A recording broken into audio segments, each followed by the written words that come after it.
News of the Times. The love that led to family murder. The arsenic death of Richard Gallup. True crime from 1844. In the winter of 1844, a quiet Cheshire town found itself at the centre of a scandal so disturbing that even seasoned magistrates struggled to believe it. A young woman, barely 21, stood accused of murdering her own father, not for money, not for revenge, but, as she would later confess, for love.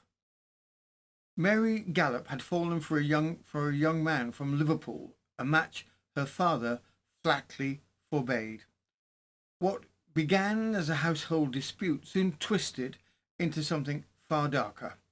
Within weeks, arsenic was being purchased under false pretences. The family's bread pudding and arrowroot were quietly laced, and a father who had simply said no to the man his daughter loved found himself dying a slow and agonizing death. But this was no impulsive act. It was a plan, measured, repeated, and chilling in its determination. A plan born from a young woman's longing to be free and from a forbidden romance that promised escape. Tonight we step into the world of Mary Gallup, the daughter who believed that love justified everything, even murder.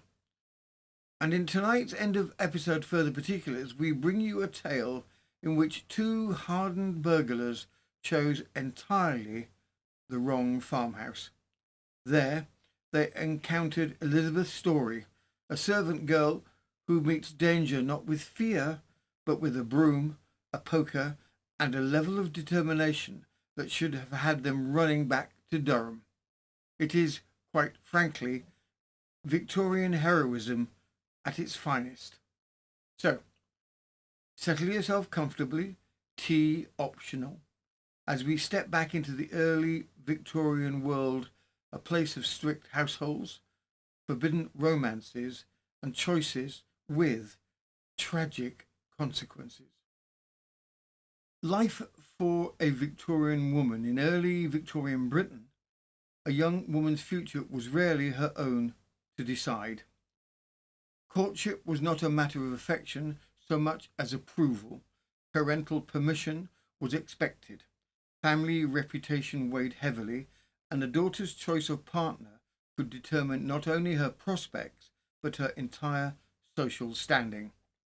Respectability was a fragile currency, and families guarded it fiercely. For a girl of Mary Gallup's age and class, defying a father's wishes was more than disobedience. It risked her livelihood, her home, and in many cases her place within the family itself. A woman who broke away from her household could find herself without income, references, security, or shelter. Independence, if pursued, came at a very high cost. And in 1844, for a young woman with few rights and fewer opportunities, the desire to choose her own partner could feel less like romance and more like an act of rebellion. Mary Gallup. 21-year-old Mary lived with her father Richard, his adult stepdaughter from a previous marriage, and a lodger named Fraser. Richard, a joiner by trade, kept a respectable but tightly run home. Mary, however, had formed an attachment to a young man in Liverpool, a match her father firmly opposed. What began as disapproval soon hardened into a constant, simmering quarrel between them. Between the 21st of October and the 2nd of November, Mary purchased several packets of arsenic, each time claiming it was needed for rats. And on the 3rd of November, Richard died after several days of violent illness. Witnesses noted that Mary appeared strangely unmoved by her father's suffering, and even made inquiries about travelling to Liverpool shortly after his death. When the police searched the house, arsenic was discovered in multiple articles of food and in unused form as well. The case that followed gripped the region. A daughter at odds with her father, repeated poison purchases, contaminated bread and arrowroot, and a demeanour that struck many as chillingly unconcerned. Was it possible that a young woman in Crewe had made a choice to kill her father, not out of hatred, but of love? A forbidden relationship, a desperate wish for freedom, and with a weapon readily available in almost every home: arsenic. To understand how this tragedy unfolded, we turn now to the evidence recorded at the time, witness statements, court testimony, and the chilling details uncovered in the family home. From the Macclesfield Courier and Herald, the 9th of November 1844, the committal of a daughter for the murder of her father, inquest at Crewe. On Tuesday last, an inquest was held at the house of James Grace of Monk's Coppenhall before Mr. Roscoe, the coroner, on view of the body of Richard Gallup, the circumstances of whose death, as given in evidence, were as follows. William Fraser, a coach body maker residing at Crewe, being sworn, said, "I know the deceased Gallup. He lived at Crewe and was a joiner, and I have lodged at his house since the 25th of July last. Two of his family lived with him, one a daughter of his own and the other a daughter of his late wife. His late wife's daughter is named Margaret Smetham and appears about 28 years of age. His own daughter is named Mary and appears to be about 18 or 19 years of age. He lived upon kindly terms with them. The deceased and his daughter and stepdaughter and myself were the only persons living in the house. About 3 weeks ago, the deceased and his daughter had words. I understood from their difference that she wished to go to Liverpool to see a young man, and the deceased objected to her going. The difference betwixt them lasted about 10 minutes. She didn't go to Liverpool, and I believe her not doing so was in consequence of her father's objection to it. I don't recall hearing the subject mentioned since. I have not known them to have any quarrel since that time. A fortnight since, on Thursday last, the deceased was taken ill. He complained of his bowels. I did not see him vomit. He complained of being very ill in his bowels. He continued his work and went to the workshop regularly. It is not far from his house. He continued to work up to the day of his death, and during the last week of his life he got a little better. On Saturday last he became worse, and in the evening of that day he was seized with vomiting and sickness. I asked him if I should fetch the doctor, but he gave me no reply, and I fetched one of my own account. I fetched Mr. Stevenson, surgeon of Crewe, who saw him that night and attended him until his death, which took place at about 7 o'clock the next morning. Mr. Stevenson saw him, I think, 3 times, but was not with him at his death. During the time he was ill, he took milk and sago, but I don't know whether his daughter or stepdaughter prepared it. He also had some port wine, which I fetched him at his request.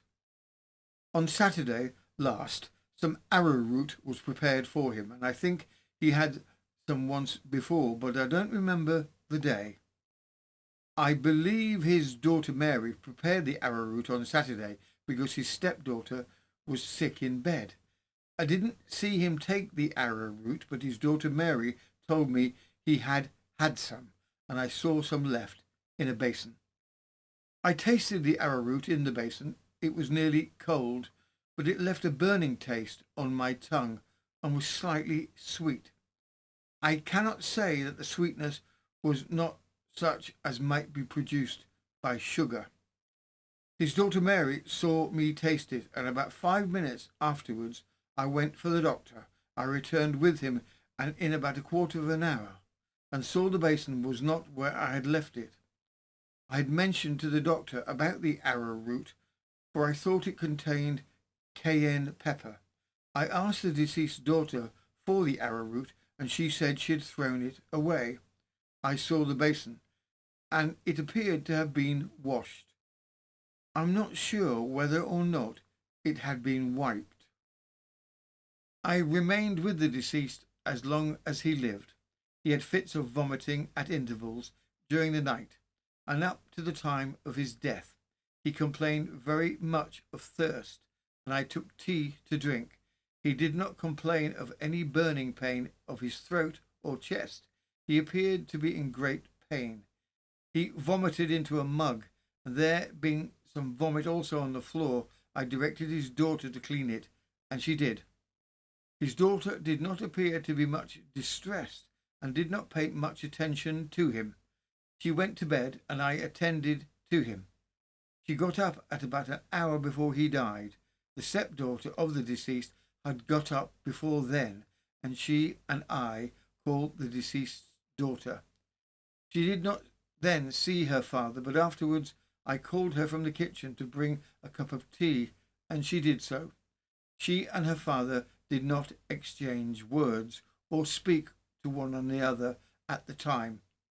The mug contained the matter vomited by the deceased, and it was under the bed in which the deceased lay at the time he died. I don't know who emptied it. My attention was first attracted to the arrowroot in the basin by observing yellow froth upon it. The deceased's daughter said that the deceased told her it was not the taste of arrowroot at all. About 9 o'clock on the Sunday morning, the deceased wished to go down to Liverpool and requested me to procure a free pass to Liverpool for her on the Grand Junction Railway, which I refused to do. She took no steps about the funeral. I directed the body to be laid out, and have taken the only steps that I have been taken respecting it. I was present when Michael Kenty searched the house of the deceased, and saw him find several parcels, which are those now produced. The deceased's daughter was present, and I heard him ask her to take anything that she wanted from a chest of drawers before he began to search. She took a handkerchief out of one of the drawers. It was folded up. Kenty took the handkerchief and one of the parcels produced also, which she had in the other hand. I heard Kenty ask her where she got the paper parcel, and she said she had got it at Mr. Abraham's, a druggist in Crewe. He asked how long since she had bought it, and she answered the week before last. She said that it was the only paper she had brought anywhere. I believe she was a prisoner at that time in Mr. Kenty's custody. I didn't hear the charge, but rumours about that she had poisoned her father. With Fraser's account, the outline of the case was already emerging. At the centre stood Mary, a daughter in conflict with her father, repeatedly buying arsenic, preparing food now suspected to be laced, and showing an unsettling eagerness to depart for Liverpool the very morning he died. The quarrel was over her forbidden relationship hinted at motive. The arrowroot and the washed basin suggested method. To understand more of what happened inside that small Crewe household, the inquest turned to the other resident, Margaret, the stepdaughter. Margaret Smetham, being sworn, said, "I am the stepdaughter of the deceased and lived in the same house with him. His daughter also lived in the same house. They were on good terms, except that they frequently quarrelled about a young man at Liverpool to whose acquaintance with her the deceased objected. Several weeks ago, a cheap train went on the railway to Cheshire, and the deceased's daughter wished to go to Liverpool by it, and they quarrelled about it, and I have not known them to quarrel since. The deceased became ill about 3 weeks ago of a bowel complaint. I made him gruel and arrowroot and sago, but I got no medicine for him from any doctor. On Friday last, the deceased's daughter made a loaf, and of part of the dough she made 3 cakes for tea. She baked them herself in an oven in the house. William Fraser and I and the deceased's daughter ate 2 of the cakes on Friday evening. The third was prepared for tea but was not eaten, as the deceased was poorly and refused to have any. I felt a little indisposed after the first cake on Friday night. On Saturday night, I ate part of the cake which had been left on Friday, and I became sick and ill after it. Nobody partook of the cake on Saturday but me, and the part that I left was taken away by Mr. Kenty on the Sunday. The deceased became much worse on the Saturday and was seized with vomiting and sickness. His daughter Mary was sick in bed during the morning of that day, but got up betwixt 10 and 11 o'clock. I became sick in the evening and went to bed at about 9 o'clock. No arrowroot had been given to him that day before I went to bed. We had no stock of arrowroot in the house, and it was fetched in small quantities as wanted. The deceased's daughter had fetched some arrowroot, but it was not cooked when I went to bed.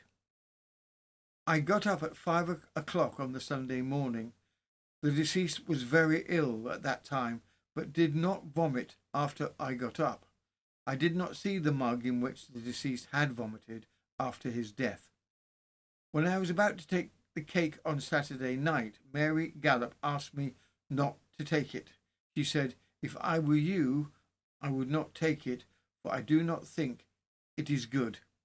With the lodger and the stepdaughter in agreement on so many points, the quarrels, the cakes, the arrowroot, the strange illnesses, and Mary's curious detachment, suspicion now widened beyond the household walls.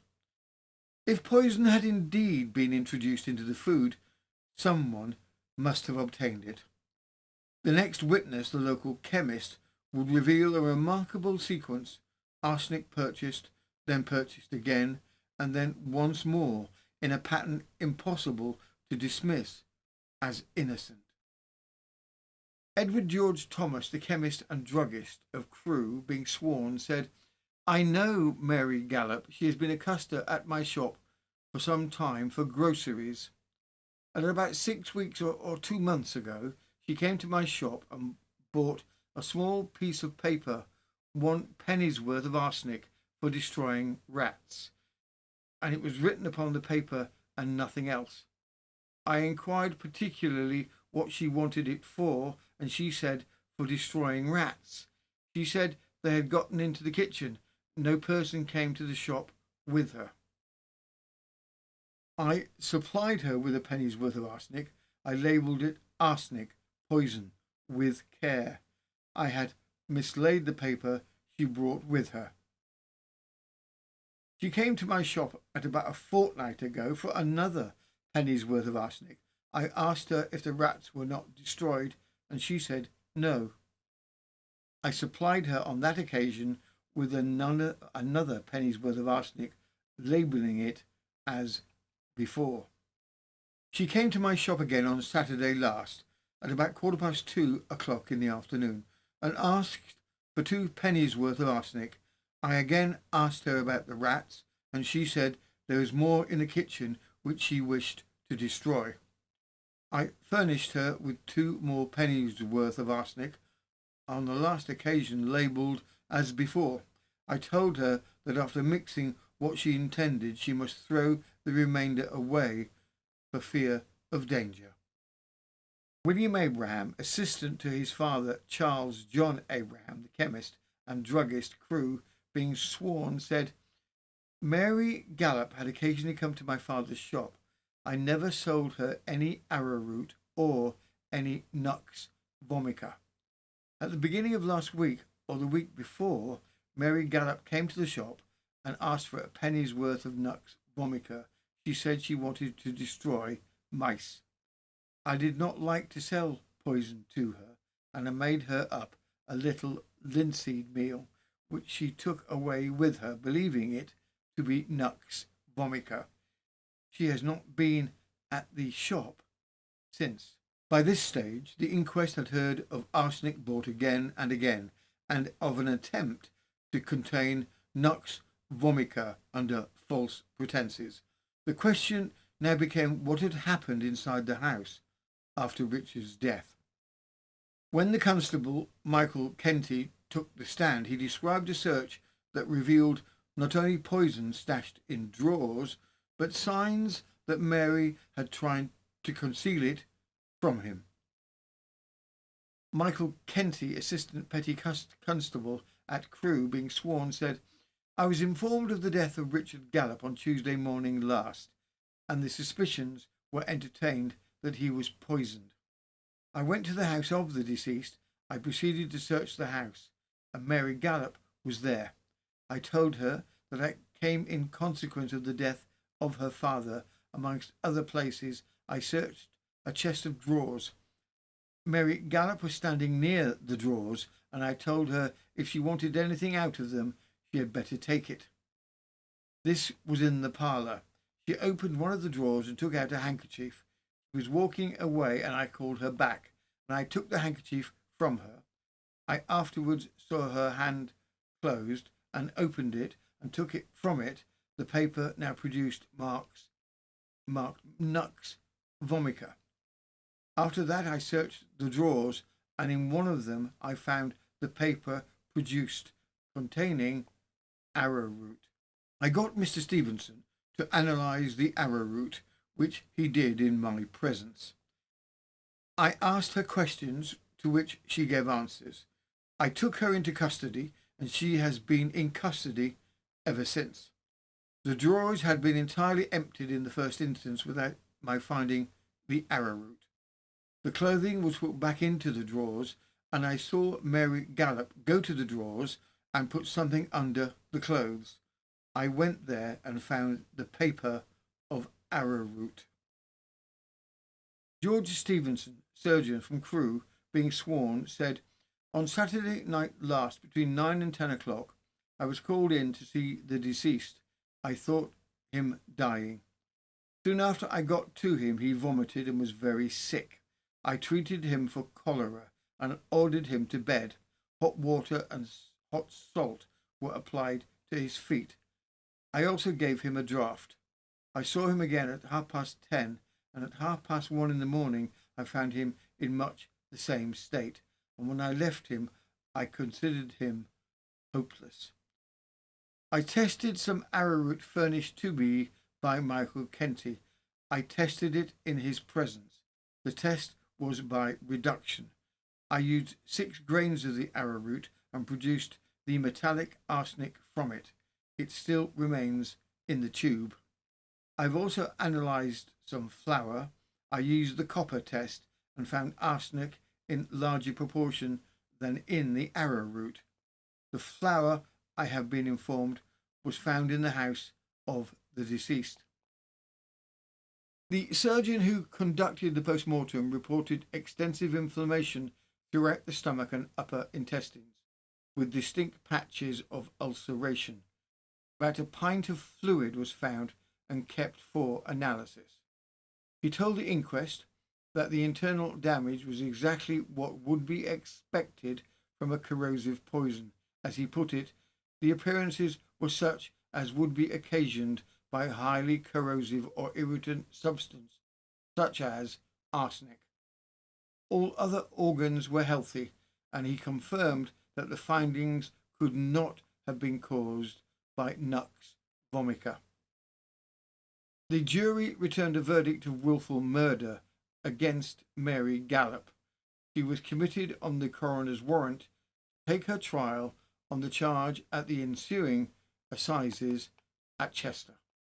Mary's case now moved toward trial, but long before she stood in the dock at Chester, the story had already reached the national press.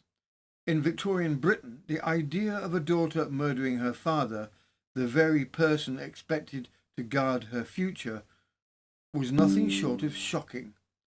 Newspapers devoted entire columns to the affair, marvelling that a young woman would risk everything for a man in another town, and describing her conduct as both disturbingly bold and tragically misguided. Public reaction was swift, loud, and divided. From the Chester Current, the 10th of December 1844, the murder case at Monk's Coppenhall. Mary Gallop, 20, was charged with the wilful murder of Richard Gallup at Monk's Coppenhall, to which she pleaded not guilty. The Attorney General, Mr. Temple, and Mr. Townsend were counsel for the prosecution, and Mr. Trafford for the defence. The Attorney General opened the case to the jury at considerable length. He stated that the deceased Richard Gallup and the prisoner Mary Gallop stood in the relation of father and daughter. The deceased was by trade a carpenter and a joiner, and his family consisted of the prisoner, a stepdaughter by a former wife, and a lodger named Fraser, who was a coach body maker. The learned counsel then detailed the leading facts of the case as to the illness and death of the deceased on the 3rd of November as detailed in evidence. He stated that he should prove that after the death the appearance was such as would only be produced by arsenic and would undoubtedly cause death. He should prove that the prisoner had purchased considerable quantities of arsenic from the 21st of October to the 2nd of November of a person named Thomas for the avowed purpose of destroying rats. At her apprehension, she stated to the constable McGenty that she had only purchased nux vomica. On searching the house, arsenic was found in various articles of food and also in an unused state. He then proceeded to state that the prisoner was connected with a young man who resided in Liverpool, and which connection the deceased disapproved of, and which led to a quarrel between them. In the last illness of the deceased, she was quite unconcerned about him, and after his death applied for a passage per railway to go to Liverpool. William Fraser deposed. Much of Fraser's courtroom evidence repeated what he had already told the inquest. The quarrels over Liverpool, the sudden onset of illness, the vomiting through the night, and the suspicious arrowroot that left a burning taste and a yellow froth. He added only that Mary herself had remarked to him that her father became unwell after taking arrowroot. The remainder of Fraser's testimony largely repeated what had already been given at the inquest. The long night of vomiting, the mug placed beneath the bed, Mary's early morning inquiry about travelling to Liverpool, and her presence when the constable searched the drawers. Michael Kenty, Assistant Constable at Crewe. Much of Constable Kenty's courtroom evidence repeated what he had already told the inquest. His arrival at 11 o'clock, cautioning Mary and taking down her answers, but several of her statements introduced new contradictions. Mary now claimed that her father had made the arrowroot himself, directly contradicting earlier testimony that she had prepared it. She also told Kenty that her father had instructed her to obtain nux vomica to deal with rats, despite other witnessing describing repeated arsenic purchases under her own initiative.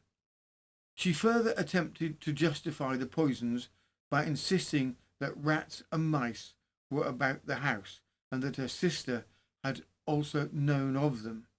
Her explanations shifted, her details changed, and each version seemed to move responsibility further away from herself. Police Constable Kenty continued. I told her I should search the drawer She took out a handkerchief, and I took it from her. She had a small paper packet in her hand. I took it from her. It had written upon it, nut vomica, poison. She said that she purchased it from Mr. Abraham for 1 penny to kill rats. About a fortnight before, she had not bought anything else. I searched each drawer thoroughly. I found bread, cheese, flour, cakes, and whitening, and I gave them to Boydell. The prisoner went to the chest of drawers and covered a blue paper with some clothes. I took the paper and charged her with putting in it the arrowroot. I was not present when Mr. Stevenson tested it. She said that she had not put it in the drawer. It was not there when I searched the drawer. She said she knew nothing about it, and it must have been there when I searched the drawer. I took her into custody. I searched her pocket and found a bit of paper upon which was written 2 pennies worth of arsenic, so it was spelt.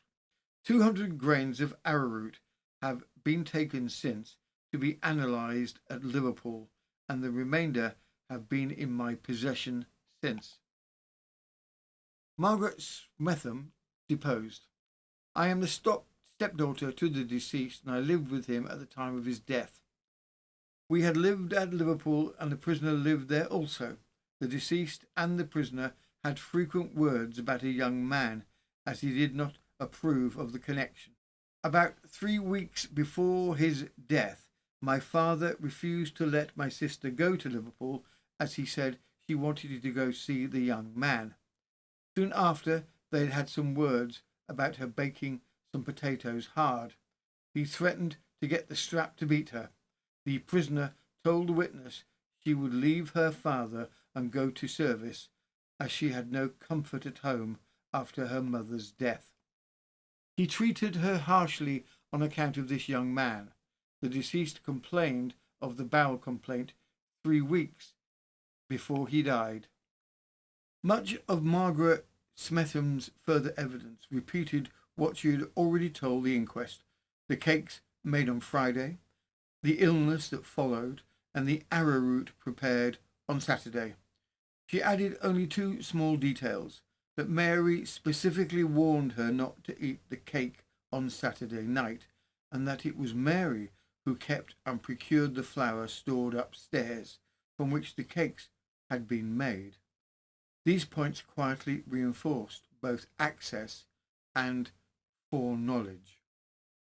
The chemists Edward George Thomas and William Abraham were then called, and their evidence at trial simply confirmed what they had been told at the inquest: that Mary had repeatedly purchased arsenic between October and early November, each time claiming it was for rats, and that she had also attempted to obtain nux vomica under similar pretenses. Their testimony established a clear pattern of seeking poisonous substances in the weeks leading up to Richard Gallup's death. The surgeon, Mr. George Stevenson, then repeated his earlier medical evidence for the jury. He described finding the deceased in a state of collapse on a Saturday night, treated him for what he believed was cholera, and saw him again early on the Saturday morning when he appeared beyond recovery. Stevenson testified that he had tested the arrowroot and obtained the characteristic metallic result produced by arsenic. He also analysed the flour and the fluid taken from the stomach, both of which showed indications of the same poison. A post-mortem revealed extensive inflammation of the stomach, gullet, and intestines. Injuries, he told the court, could only be caused by a corrosive substance, such as arsenic, and not by nux vomica. In his opinion, Richard Gallup died from inflammation of the bowels produced by an irritant poison, and arsenic was the only subject and substance he found.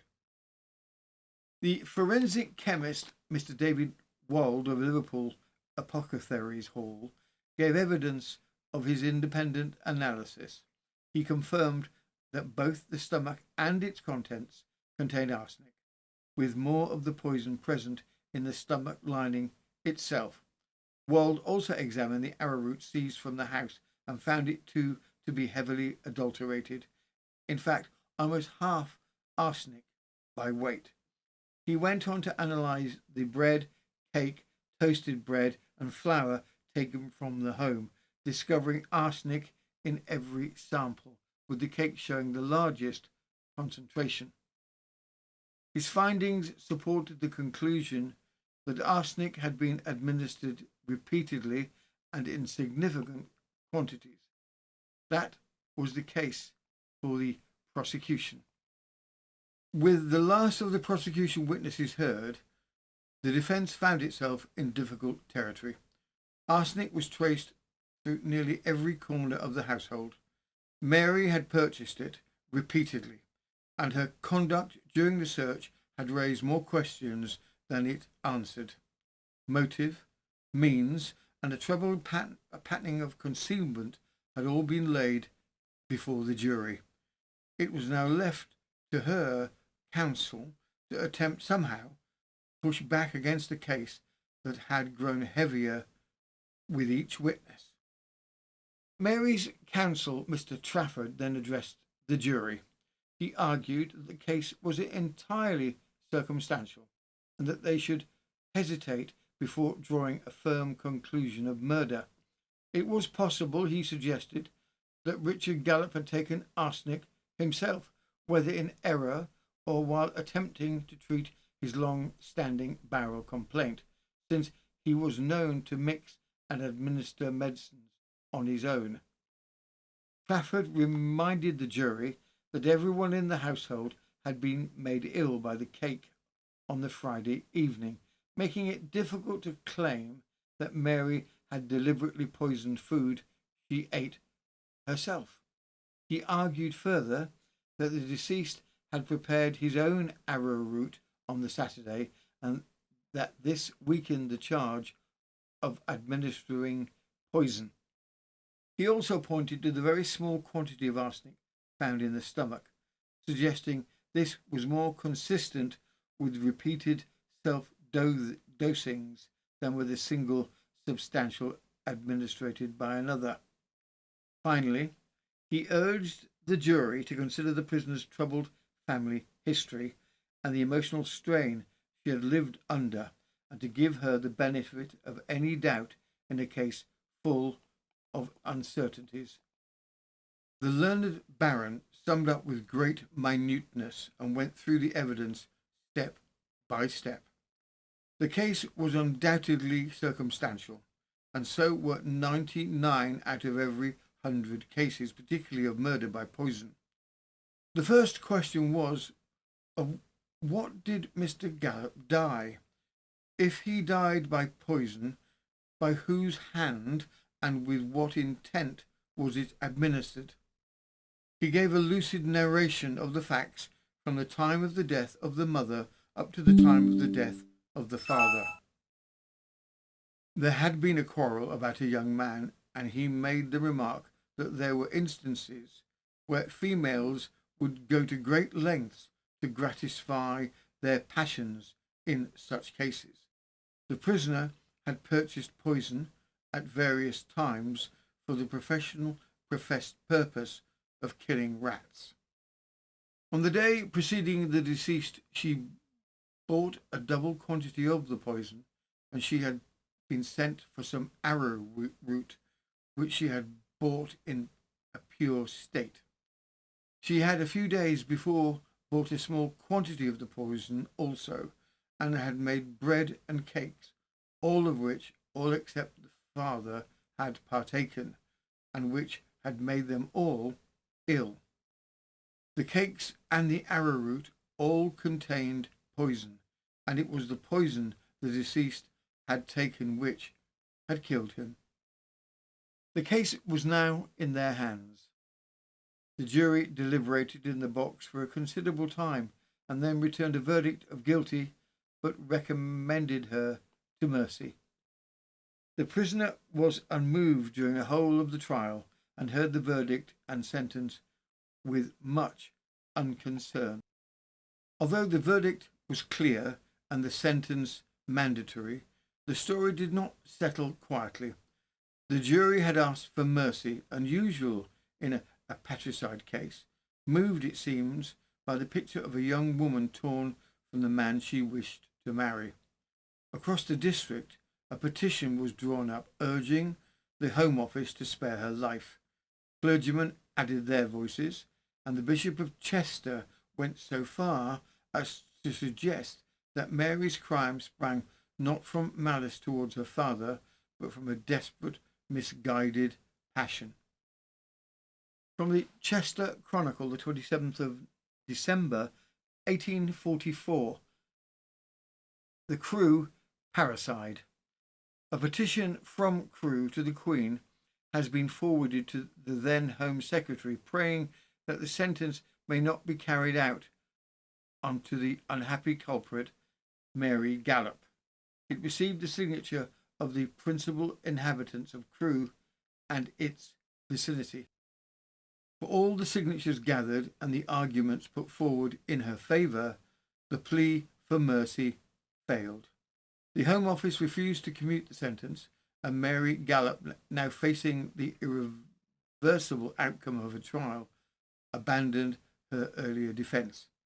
As the day of execution approached, she made a confession.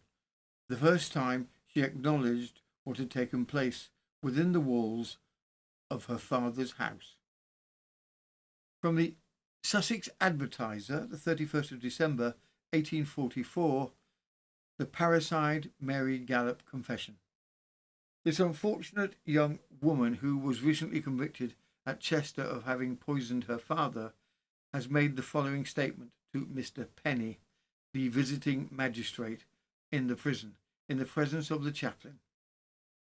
I shall be 21 years of age next March. I was born in Warrington and am the daughter of Richard and Mary Gallup. My father was a joiner by trade. Both my father and mother were Wesleyan Methodists. My father was very pious, a good man. As my father could not get work in Warrington, we went to live in Runcorn and afterwards to Liverpool, and during this time I went to Sunday and day schools and later became a teacher at Pleasant Street Sunday School. My half-sister lived with us, and I used to assist her in the week with the mangle. When we lived in Liverpool, I formed an acquaintance with a young boy, a neighbour who was younger than myself. We formed an attachment. Both my father and mother were averse to him coming to me, but in particular my father. The young man was then as an apprentice, and he is not yet out of his time. We then went to live in Crewe, and about 3 months afterwards I went to Liverpool with mother for a few days. I saw the young man several times. When I returned, we used to write to each other, and I have shown some of his letters to my mother, but not to my father. I returned to Crewe in June last and asked my father's leave to go again to Liverpool at Christmas. He said I should not and was very angry.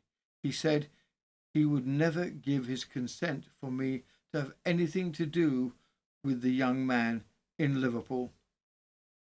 I then thought of going into a situation as a servant in Liverpool. If I had, I should have been very happy now. I heard my half-sister one day talking of a woman who had poisoned her husband with arsenic, which she had brought under the pretences of poisoning rats. The idea then first entered my mind about poisoning my father, and I thought I should be at liberty to go where I pleased and do as I pleased.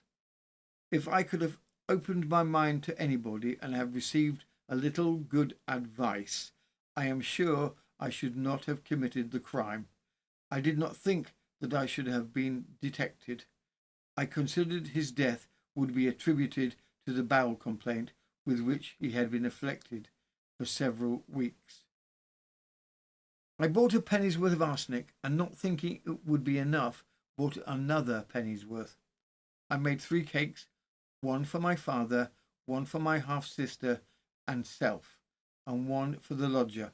I put the arsenic in the one for father. I did not put any in the others. If any got mixed with flour of which it was made, it was by accident. The cakes were for tea on the Friday night. My father did not eat his. It was put away in the cupboard. The lodger, my half-sister and myself partook of the others and were taken ill. I did not put any arsenic in them. I bought some more arsenic the next day, Saturday, and mixed it with some arrowroot. I left my father to put the milk in and make it himself. He was taken ill soon afterwards and died the next morning. Signed, Mary Gallop. Across Cheshire and beyond, newspapers and readers remained sharply divided. Some saw in Mary Gallup a calculating poisoner who had coolly plotted her father's death. Others viewed her through a different Victorian lens, as a young woman hemmed in by rigid expectations, denied the freedom to choose her own future, and driven to a desperate and unforgivable act in the name of love. In parlours, workshops and chapels, the question lingered uncomfortably: was this justice or a tragedy of circumstance? But whatever sympathy her youth inspired, it was not enough to sway the authorities. With no reprieve granted, the machinery of Victorian punishment moved forward, and Mary Gallup, daughter, Sunday school teacher, and now confessed parricide, was led towards the final chapter of her story. From the Newcastle Journal, the 4th of January, 1845. Execution of Mary Gallup. The execution of the parricide, Mary Gallup, took place on Saturday in front of the city jail at Cheshire. A communication was received from Sir Jas Graham on Thursday last, stating that after due investigation of all the points urged in favour of the prisoner, together with the evidence adduced at the trial, it was deemed inconsistent with the duty of government to arrest the course of law in this case, and the necessary preparations for execution were accordingly made. Great care was taken throughout that the minds of the wretched prisoner should not be distracted by any delusive expectations. But when this fatal decision arrived, it was very properly made known to her.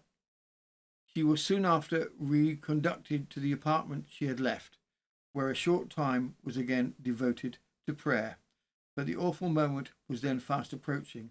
The executioner entered and pinioned her arms, where she sat, and finding her quite incapable of standing, she was carried in a chair and placed under the fatal beam.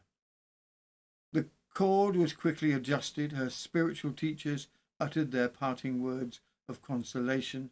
The executioner asked and obtained her pardon, and shook her hand with all the kindness he could assume, and left her alone upon the scaffold. The next instant the bolt was drawn, and the awful plunge, the mortal struggle which, in consequence of the little fall, afforded her sitting position, was of frightful duration. The equally appalling stillness that succeeded, when the convulsions and the countenance and the quivering of the limbs announced that suffering was at an end and all was over. Thus the Gallup case came to its bleak conclusion: a father poisoned, a daughter hanged, and a community divided between pity and condemnation.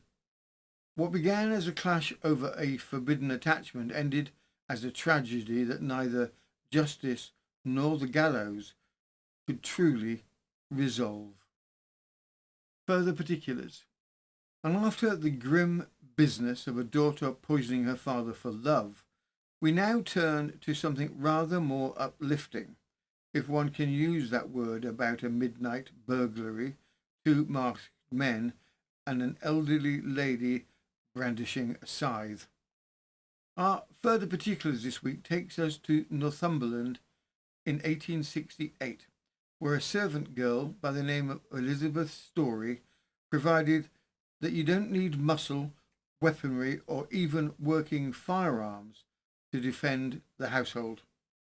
All you really need, apparently, is a broomstick, a poker, indestructible Victorian nerves, and a firm belief that burglars should leave the dairy window exactly as they found it. What follows is a tale in which two grown men, armed and masked, are roundly thrashed by a young woman in her nightclothes. An elderly mistress attempts decapitation with a scythe. The family dog contributes moral support, and the judge later declares the entire affair more like a romance than an occurrence in everyday life. Let us meet Miss Elizabeth Story, the servant girl who calmly took on two burglars, won, and still managed to give her evidence with much simplicity and modesty. From the Illustrated Police News, the 7th of March, 1868, the heroic conduct of a servant girl. Desperate encounter with burglars. A case of more than ordinary interest was tried at the Northumberland Assizes last week. We have given in the large engravings on the front pages 3 scenes from the domestic drama in which Elizabeth Story is the heroine. At Northumberland Assizes, before Mr. Justice Lush, Robert Adamson, aged 25, and Thomas Finney, aged 27, were charged with feloniously and burglarously breaking and entering the dwelling house of Sarah Morn in the parish of Half-Whistle with intent to steal on the night of the 24th of October last. This case excited considerable interest owing to the courageous conduct of the servant girl of the prosecutrix. It appeared that Mrs. Morn, a respectable, tidy-looking old woman about 70 years of age, occupied a farmhouse and a small farm at Parricide near Half-Whistle. The house is a lonely one at some distance from any other, and on the night in question the only inmates were the prosecutrix and her servant maid and the collie dog. About midnight, long after they'd gone to bed, they were alarmed by the barking of the dog in the house, and thereupon Elizabeth Story, the servant maid, got out of bed and looked out of the window, and she then perceived that a large stick had been fastened with hay bands outside the front door as to prevent the door being opened and anyone getting out. Thinking it a joke of some farmer boys, she got into bed again, but almost immediately after both her mistress and herself were alarmed by hearing someone apparently attempting to break into the dairy window at the back of the house. They both in consequence got up, and the servant girl armed herself with an old flint and steel gun, which was kept loaded, and Mrs. Morn with a scythe blade, as she had said, to cut their heads off if they put them through the window. The two prisoners, however, seemed to be perfectly aware that only these two women were in the house, and disregarding their threats, they dashed in the window, and the servant girl then presented the gun at Adamson and attempted to fire it, but no priming having been put into the peg, it misfired, and she seized a broomstick. Adamson jumped through the window, having a cloth over his face, with 2 holes cut into it for his eyes, and struck the servant girl a violent blow with a stick, which broke 2 of her teeth and bruised her face. She instantly returned the blow with the broomstick and cut open the man's head with it. A violent struggle then took place between the girl, in the course of which he got her fast by the hair and threw her down, and she called to her mistress to get the scissors to cut her hair and free her. In the course of this struggle, she contrived to pull the cloth from his face, and by the light of the lighted candle they had, she coolly told the man that she could identify him. The other man, Finney, had by this time got into the house and began to ill-treat the old woman, cutting her head open with a blow of a stick, knocking her down and kicking her violently on the side. In the melee, the candle was knocked out, and the woman escaped into a room and fastened the door. One of the men then attempted to enter the room by the window, lifting up the sash, but here he was again hit by the servant girl, who had armed herself with the poker. She aimed a blow at him which smashed the window, and she could not say whether it struck him or not, but he left the window. She then got out of the window and ran to the nearest farmhouse to raise the alarm, and after some difficulty succeeded in erasing the inmates, who returned with her to the house. Both men by then had got away, but Adamson was subsequently apprehended in Durham, greatly bruised about the head, and the prisoner Finney, having been met by a policeman named Young on the road to Bexham, was recognised by the officer who attempted to apprehend him. Young succeeded in getting one handcuff upon him, but he sprang away and got to a wall where, with the handcuff and stone, he made a desperate resistance, cutting and wounding Young on the head with the handcuffs, and he got away. He, as traced across the river by his footprints in the snow, on either side of a hay mow, where he was taken into custody with a broken handcuff on his left wrist. Old Mrs. Morn was found laid behind the front door, much injured. The prisoner had left her house, it appeared, without obtaining any property of value, being alarmed by the escape of the servant girl. The latter, a quiet, respectable, and rather good-looking young person, gave her evidence with much simplicity and modesty, and when she left the witness box, his lordship, addressing her, said that she was entitled to the warmest condemnation for her bravery and fidelity to her mistress. His lordship, in summing up the facts to the jury, said the story was more like a romance than an occurrence in everyday life.